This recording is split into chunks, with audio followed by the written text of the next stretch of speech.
Howdy folks, Doc here with Last Best Tool, and Nitecore has a couple of great EDC lights that I'm going to really have to say they went backwards in order to go forwards, and they gave us what we need, and maybe for some of us even what we want. So first of all, this one here is the EDC33. It's been garnering a lot of attention because it's an unusual take on kind of the traditional light. It is a rechargeable, USB-C rechargeable light. You can't pull the battery out of this thing and swap it with something else. But it has, from tip to tail, some unusual features. We'll start out here. Notice that it has just a click switch on the tail cap, but this actually has 3 different positions depending on how you use it. We'll get into that. It has a manual lockout. This is, I think, getting more and more important. In fact, just the other day, check this out. Here is my Patagonia little down coat, and this is what happens when your light is turned on in your pocket. Just, you can see the ring. It just burned a circle there, and that was less than a minute. And it happens. I was out with the dog and playing around, and it got turned on. Anyway, so a manual lockout does several things. Lots of lights have lockouts, but you can easily tell both tactily, you can feel it to tell whether it's locked out, but it's also instantaneous. Oddly, this light also has something called a half lockout, and I'll try to remember to get to that. It also has battery indicator here along this edge. If you see that, there are 4 lights coming on. Each of those is about 25% of the total for the battery. That's always nice. Beefy clip here. It is removable, but it is one directional. There's just one spot there. Lots of texture here. Up on the front end, now this is crazy. This has both a kind of a thrower or floodlight feature as well as a big area light. And the reason is it has nine, count them up, 8 in the ring on the outside and 1 in the center, micro LEDs.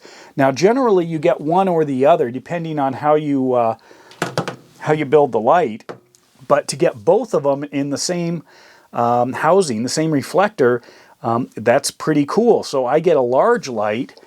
If I just push this down, a large light or a spotlight. So as you can see here, if I push it again, lights up a bigger area or the spot. Bigger area or the spot. Now, this will kick out 4,000 lumens of the floodlight and about 1,700 of the spot. And if I turn them both on, there is a limited runtime because it will get very hot. We're talking a huge amount of light coming out of this thing, and it's impressive. And if you notice up at the front there, it does have a proximity sensor as well. So hopefully it'll prevent any real big problems if it's too close to something when it's pumping out that. But also watch this. See, there's the initial light. Okay, but if I click this quick, just like this, see that? Now it's on a low setting, and then I can toggle through different settings depending on whether I hold it and push, or I push and hold it, or I do a quick push. So it actually has quite a bit of power as far as getting right to the setting you want, even though it just has one single tail switch there. And it doesn't fire up when you push down. It does, in fact, stand. So it does take some getting used to. Oh yeah, let's look at this. It has a manual, or not a manual, it's like a manual. It's actually a rotating piece on the top here. They call this a rotary protection cover. And this actually opens up the USB-C charging. And one of the reasons for doing that is you don't have that little rubber thing that's flopping around or falling off or anything. And this still maintains an IP68 rating with a 2-meter impact. So that's just amazing. Just thinking about getting rid of a couple of the problems that we often run into with these lights. It also has with that rapid lock, it has a half lockout mode. So if you actually are using the light and you go to lock it out, you also then notice it's locked out, but I can still access the super bright light if I need to. I could see it's almost more of an emergency, but they give you lots of choices. So there it's on. There, it's nothing. If it's on, if I turn on the light and then shut this off, nothing. But if I hold this down and then turn on the lock, now I also maintain that. So something to think about. It's got a few other features. If you're serious about these things, they're about 70 bucks on Amazon. I'll put a link below, but just a wonderful light. And honestly, a manual switch like this, to me, that is worth the price of admission right there. Now let's take a look at this guy. This is the MT2A Pro. And what we've got is a AA flashlight. It does come with a single large, this is actually an NL1416R 1600 milliamp battery that's got the form factor of a pair of AA's, so you can see that.